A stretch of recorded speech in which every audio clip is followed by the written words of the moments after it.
Kalian yang ngeklik video ini, meskipun ada larangan, mungkin sedang mencari jawaban atas kebingungan emosional yang pernah atau sedang dialami.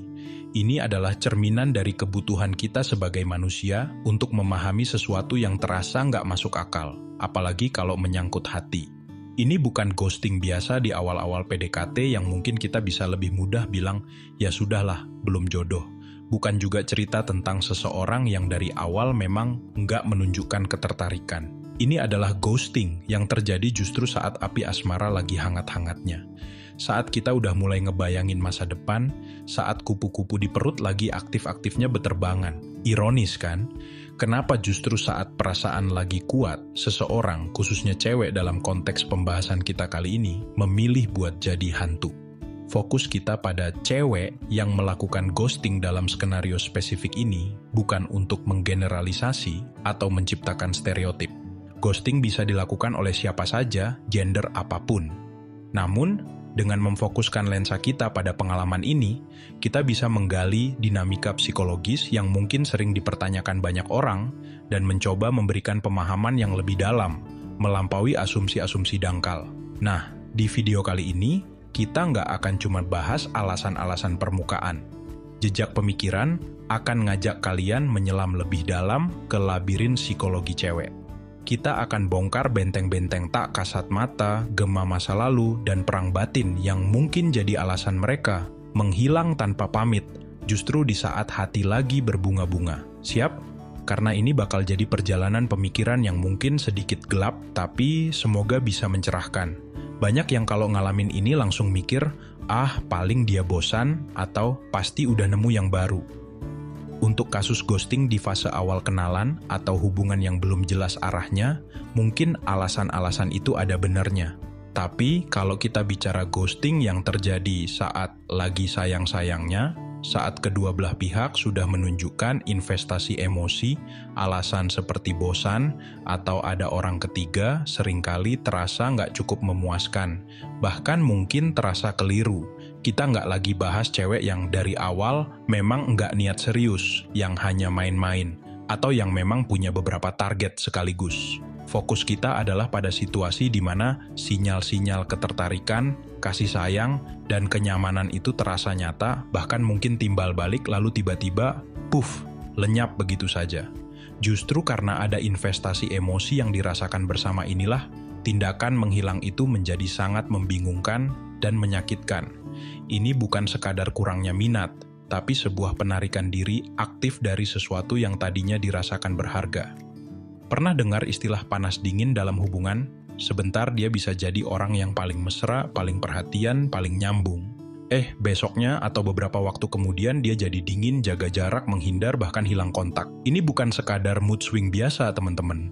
Perilaku yang tarik ulur ini bisa jadi cerminan dari sebuah konflik internal yang jauh lebih kompleks. Bayangkan sebuah magnet yang punya dua kutub yang sama kuatnya.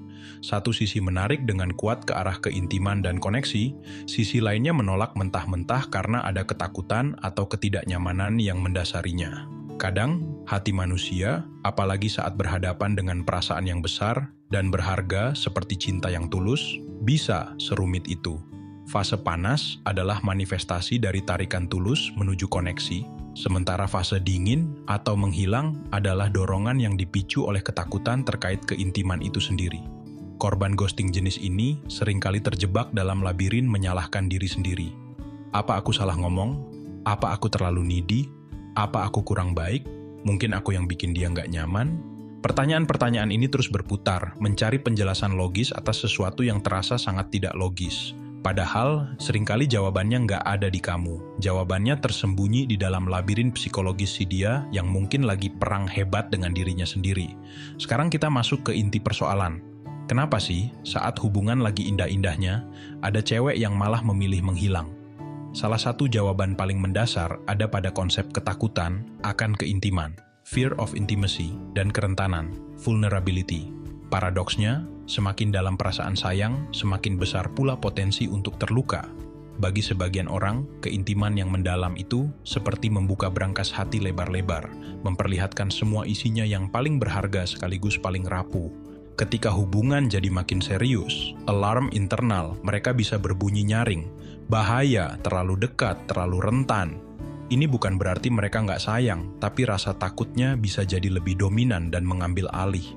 Bayangkan kamu lagi berdiri di tepi jurang yang pemandangannya luar biasa indah. Kamu pengen banget menikmati keindahan itu dari dekat, merasakan anginnya, melihat detailnya. Tapi, di saat yang sama, ada rasa takut jatuh yang begitu besar. Akhirnya, kamu memilih mundur, bahkan mungkin lari menjauh. Padahal hati kecilmu tahu pemandangan itu sungguh memukau. Seperti itulah kira-kira konflik batin yang dialami. Keintiman itu indah, tapi juga menakutkan karena membuka diri berarti memberi orang lain kekuatan untuk menyakiti kita. Selain takut terluka secara emosional, ada juga yang namanya ketakutan akan tenggelam atau kehilangan diri, fear of engulfment. Mereka khawatir kehilangan jati diri, otonomi, atau ruang pribadi mereka kalau terlalu lebur dengan pasangan. Perasaan sayang yang kuat dan hubungan yang semakin dalam bisa terasa seperti gelombang besar yang mengancam menenggelamkan identitas individual mereka. Jadi, sebelum benar-benar hanyut dan kehilangan pegangan pada diri mereka sendiri, mereka memilih berenang ke tepi alias menghilang. Ini seperti tanaman merambat yang indah, dia menyukai pohon inangnya, tapi takut melilit terlalu kencang sampai kehilangan bentuk aslinya.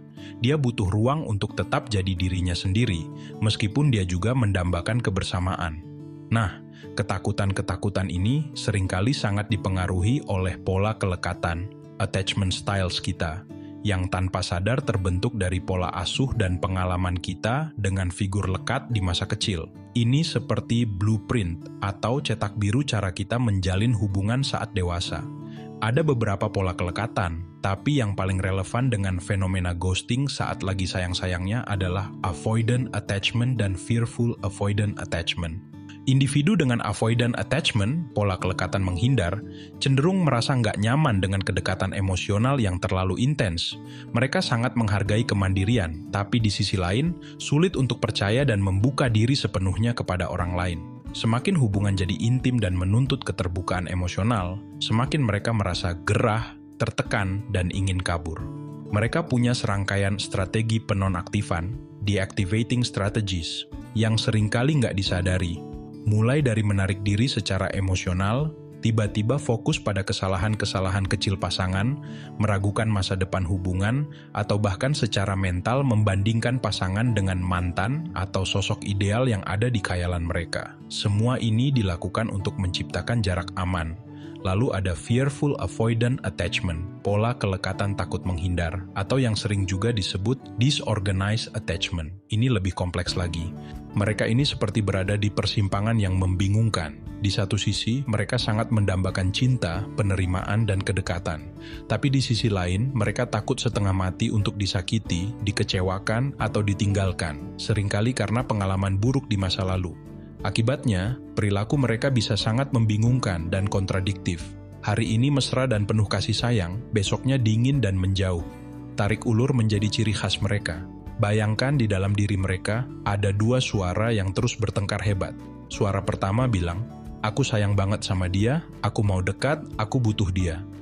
Sementara suara kedua berteriak, "Jangan, ini terlalu berisiko, kamu akan sakit hati lagi, pergi sekarang sebelum terlambat."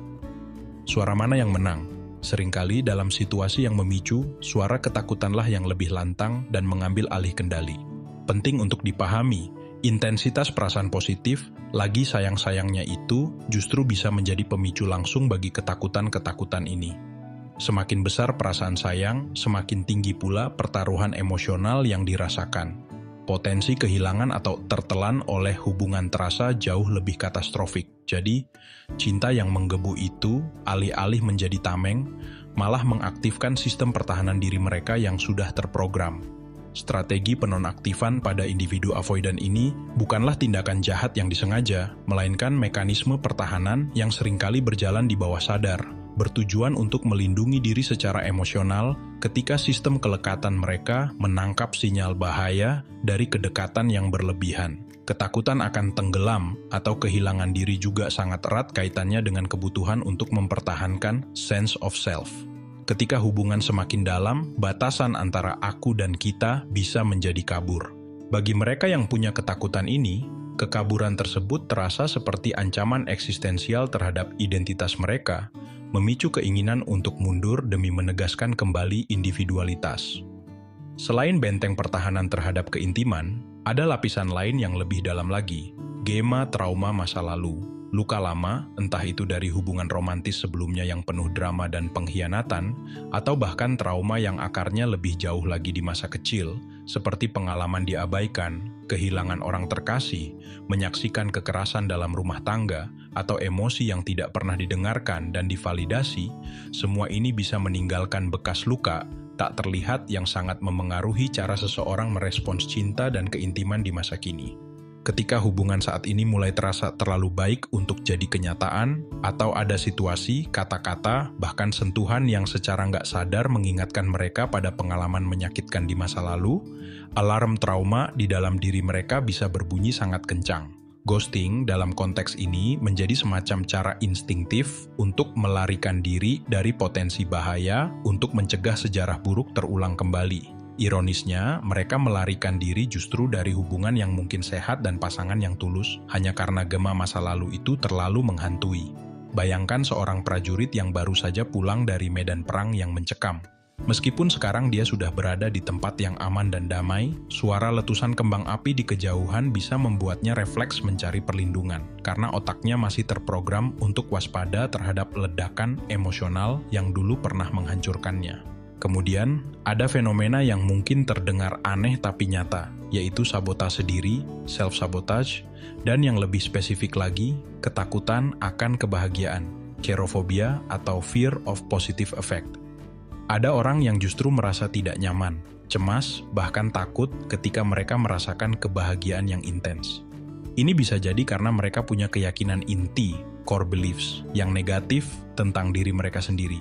Misalnya, aku nggak pantas dicintai, kebahagiaan ini nggak mungkin bertahan lama, atau setiap kali aku bahagia, pasti setelahnya ada hal buruk yang terjadi. Jadi, ketika hubungan berjalan mulus, penuh kasih sayang, dan kebahagiaan, lagi sayang-sayangnya, itu justru memicu tombol sabotase diri mereka. Secara nggak sadar, mereka mulai melakukan hal-hal yang merusak hubungan tersebut, termasuk menghilang atau ghosting. Kebahagiaan itu sendiri terasa asing, mengancam, atau mereka percaya akan diikuti oleh kesedihan atau bencana, sebuah manifestasi dari cheirophobia. Ini seperti seseorang yang sudah terlalu lama hidup dalam kegelapan dan kesuraman, lalu tiba-tiba disinari cahaya yang sangat terang. Alih-alih menikmati kehangatan dan keindahannya, matanya justru silau, merasa tidak nyaman, dan refleks menutup diri untuk kembali ke zona gelap yang sudah familiar, meskipun menyakitkan. Sabotase diri ini seringkali bukan tentang menolak pasangan secara spesifik, melainkan menolak sebuah kondisi emosional, yaitu kebahagiaan atau perasaan dicintai, yang terasa tidak sejalan atau bertentangan dengan keyakinan inti mereka tentang diri sendiri atau dunia. Hubungan yang positif dan penuh kasih sayang menjadi sumber disonansi kognitif yang kuat dengan persepsi diri mereka yang negatif. Ghosting dalam skenario ini menjadi cara tragis untuk memulihkan keselarasan internal dengan menghilangkan sumber kebahagiaan yang justru menantang pandangan negatif mereka. Lebih jauh lagi, trauma masa lalu bisa menciptakan semacam naskah atau pola hubungan yang sudah terinternalisasi. Jika naskah hubungan yang mereka kenal dan kuasai adalah naskah yang penuh dengan ketidakstabilan, ketidakpercayaan, atau rasa sakit, maka sebuah hubungan yang saat ini berjalan positif, stabil, dan penuh kasih sayang akan terasa seperti sebuah plot twist yang membingungkan dan menakutkan. Otak manusia pada dasarnya mencari pola dan prediktabilitas, bahkan jika pola itu negatif. Penyimpangan dari naskah yang familiar ini, meskipun ke arah yang positif, secara paradoks bisa memicu kecemasan dan dorongan kompulsif untuk kembali ke pola yang dikenal, yang mungkin melibatkan akhir hubungan yang tiba-tiba seperti ghosting.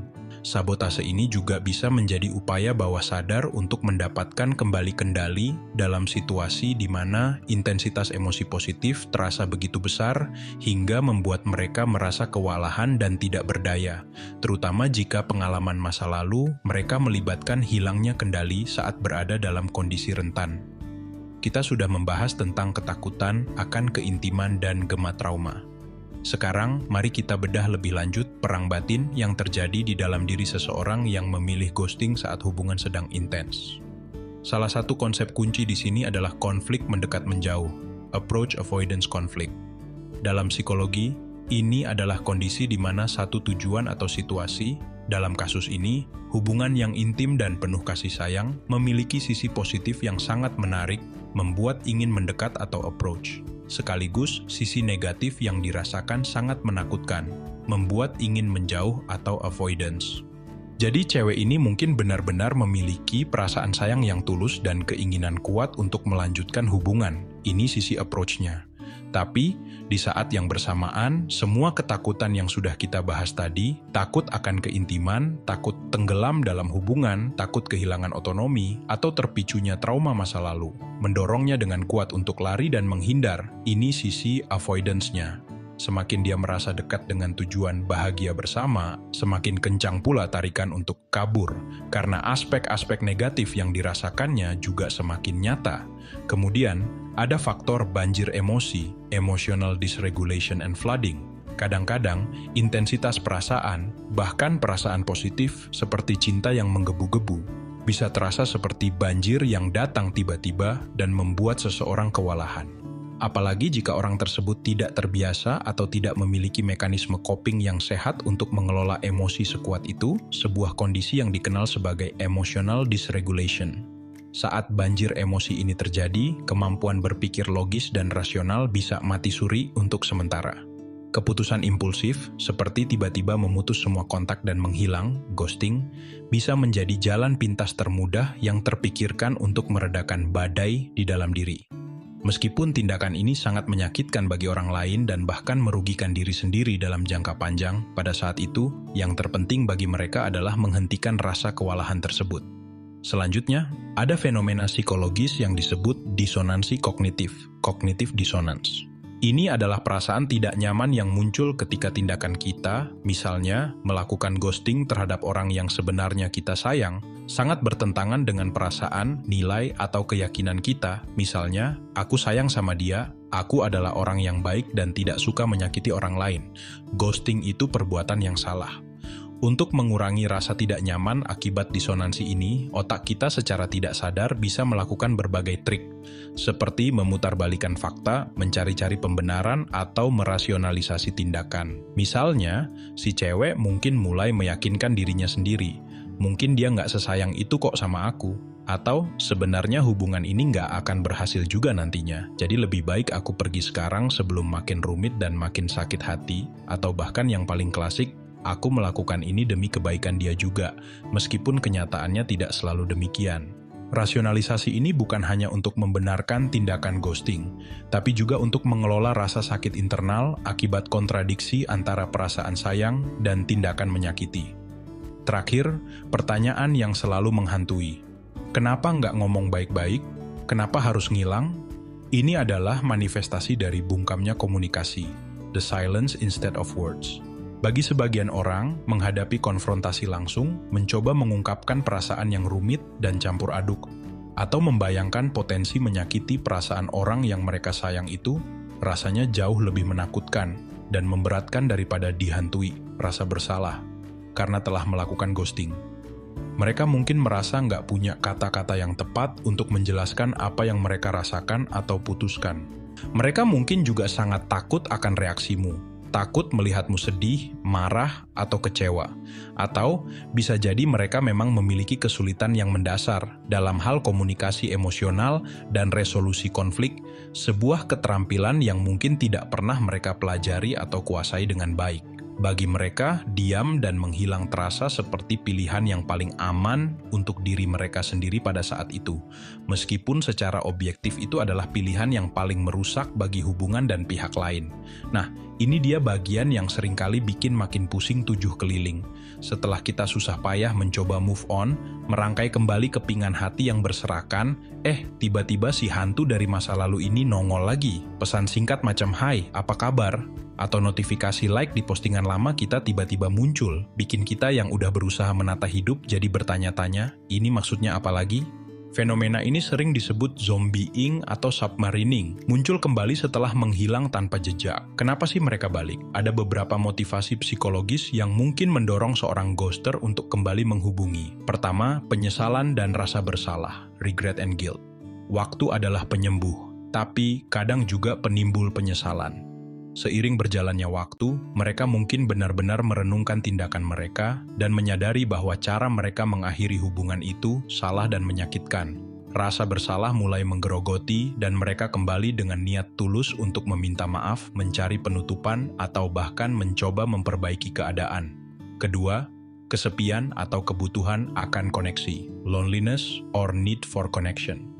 Setelah petualangan atau masa kesendiriannya, mereka mungkin merasa kesepian.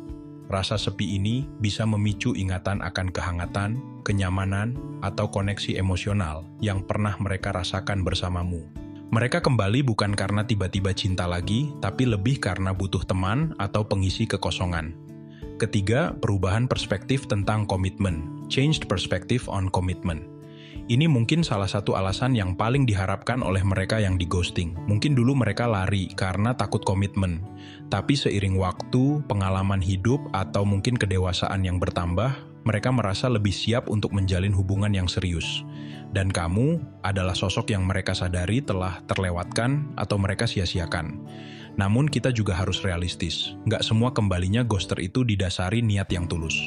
Ada juga motivasi eksternal atau yang sifatnya egois. Misalnya, mereka bosan dengan rutinitas atau hubungan mereka saat ini. Atau, mereka baru saja ditolak oleh orang lain dan butuh pelarian atau validasi cepat untuk menaikkan ego mereka yang terluka. Bisa juga, mereka kembali hanya untuk memastikan kamu masih tersedia sebagai opsi atau ban serep tanpa niat serius untuk kembali menjalin hubungan. Mereka mungkin melihatmu sudah mulai move on dan bahagia, lalu muncul rasa tidak suka atau ingin kembali jadi pusat perhatianmu. Selain itu, kembalinya mereka juga bisa jadi merupakan upaya lanjutan untuk meredakan disonansi kognitif yang mungkin masih mengganjal di hati mereka.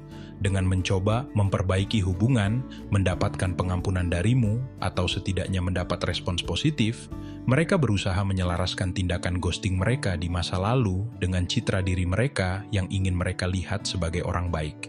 Penting untuk dicatat bahwa kembalinya seorang ghoster seringkali lebih didorong oleh kebutuhan internal mereka sendiri. Entah itu meredakan rasa bersalah, mengatasi kesepian, mencari validasi, atau memenuhi agenda pribadi lainnya, daripada pemahaman yang mendalam atau perubahan signifikan terkait dampak tindakan mereka terhadap dirimu. Perubahan perspektif mereka mungkin belum tentu matang atau permanen. Jika ghoster kembali karena merasa siap berkomitmen atau menyadari kesalahan, ini bisa jadi mengindikasikan adanya proses refleksi diri.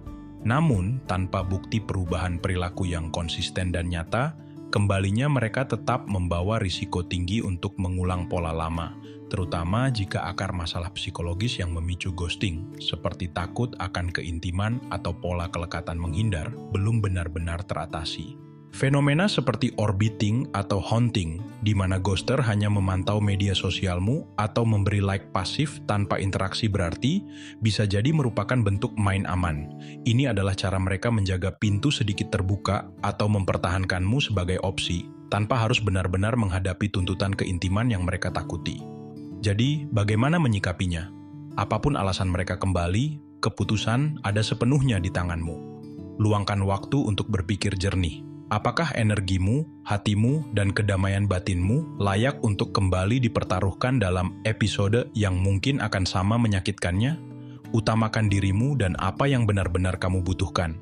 Ingat, pola perilaku seringkali berulang, terutama jika akar masalah psikologisnya belum terselesaikan dan tidak ada upaya sadar untuk berubah. Setelah kita mengupas berbagai lapisan psikologis yang mungkin mendorong seseorang melakukan ghosting, terutama saat hubungan sedang hangat-hangatnya, sekarang kita sampai pada bagian yang tak kalah penting.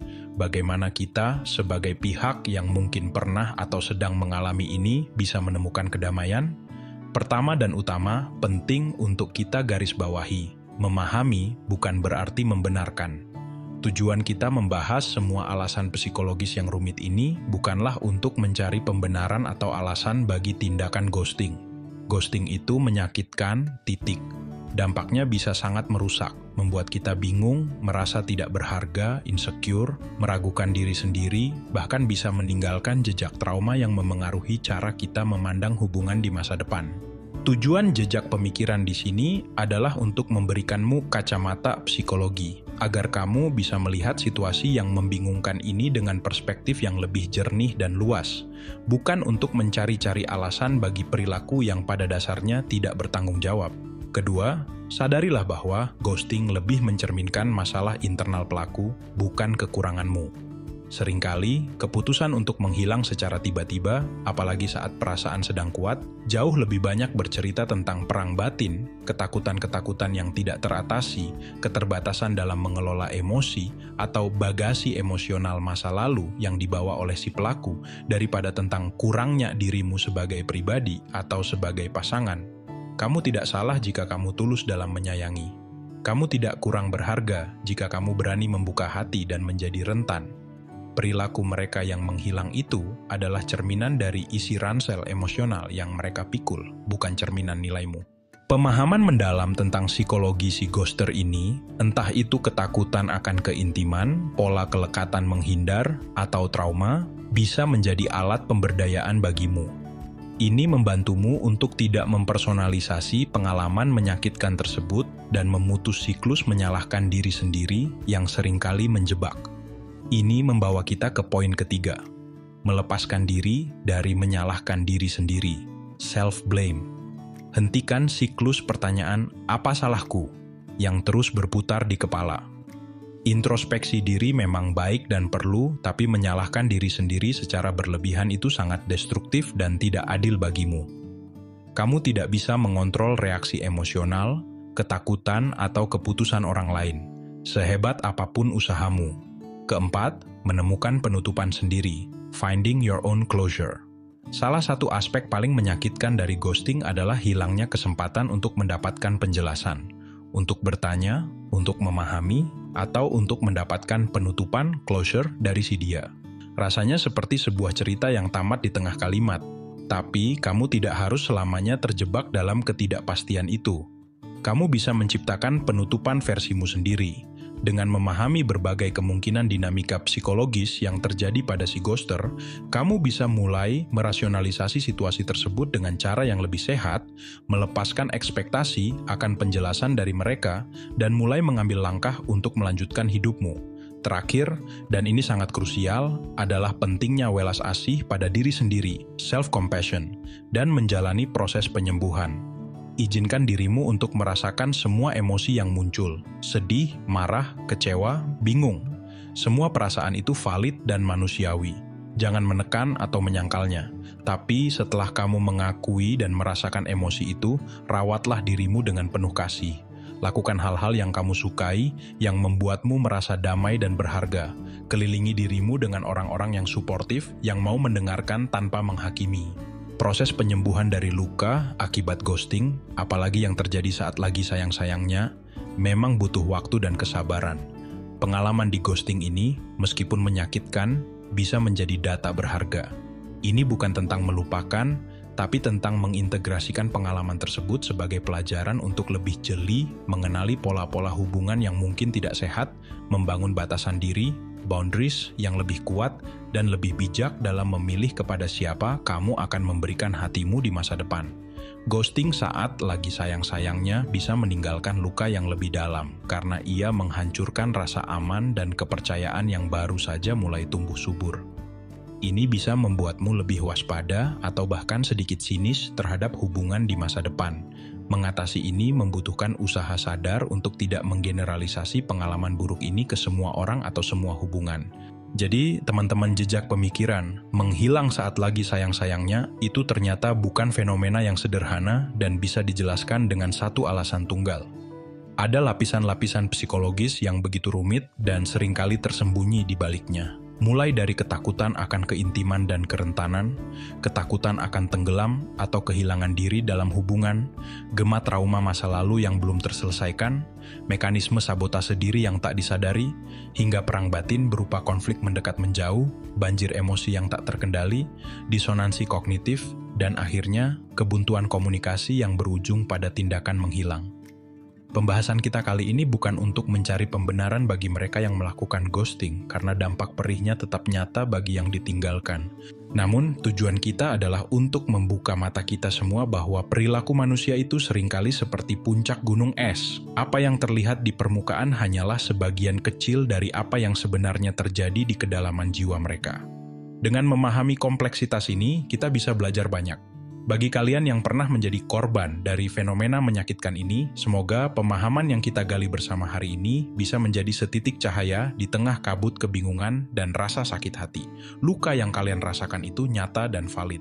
Tapi ingat, kalian tidak sendirian dalam pengalaman ini, dan yang terpenting, ini bukan salah kalian. Gunakan pemahaman ini sebagai bekal untuk bangkit lebih kuat, menjadi pribadi yang lebih bijak dan lebih selektif, serta berhati-hati dalam membangun hubungan di masa depan.